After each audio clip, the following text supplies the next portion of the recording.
এত সুন্দর একটা মেয়ে, দাঁড়াও, তোমার বাড়ি কোথায়? ঠিক আছে, চলো তোমার বাড়িতে যাব। দাঁড়ান, আমি বলছি, আপনার মেয়েকে আমার খুব পছন্দ হয়েছে। কিন্তু ও তো হ্যাঁ, আমি সবই জানি, ও বোবা, কথা বলতে পারে না, তবু ওকে আমার ভালো লেগেছে, আমি ওকে বিয়ে করতে চাই। ঠিক আছে, আমার বোবা মেয়ের সাথেই তোমাকে বিয়ে দেবো, তোর বাবা আমাকে নিয়ে এসো। ঠিক আছে। কি রে, তুই আমাকে কোথায় নিয়ে এসেছিস? এই বাড়ি নিয়ে বিয়ে করবি? আপনারা এসে গেছেন, আসুন আসুন, বসুন বসুন। এই গগি মেয়ে, এনাদের জন্য জল নিয়ে আয়।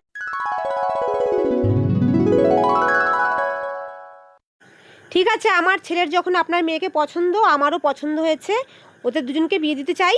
আপনি একটা ভালো দিনক্ষণ দেখুন। ঠিক আছে, আগামীকাল শুভ লগ্নে বিয়ে হবে। ঠিক আছে, উঠি তাহলে।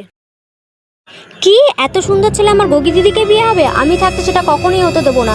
ওকে মেরে আমি ওর জায়গায় বসবো। আরে চোখ তুলে দেখো।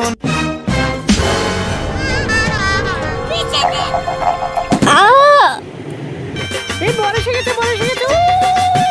এইবার আমি দিদির মতন সেজে ছেলেটাকে বিয়ে করে নেবো, তাহলে কেউ বুঝতেই পারবে না।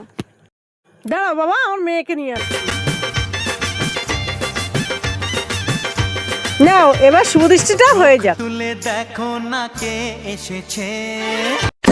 আমি যে মেয়েকে বিয়ে করবো বলেছি সে মেয়ে না মা। কি বলছিস কি তুই? হ্যাঁ মা, তুমি দেখো। আপনার মেয়ের ঘোমটা তুলুন। দেখি ছোট মেয়ে, তুই তোর দিদি কোথায়? আসলে মা, এত সুন্দর ছেলে দেখে আমি লোভ সামলাতে পাইনি, তাই দিদিকে বেহুশ করে আমি নিজেই বউ সেজে চলে এসেছি। এ তো বিয়ে পাগল মেয়ে।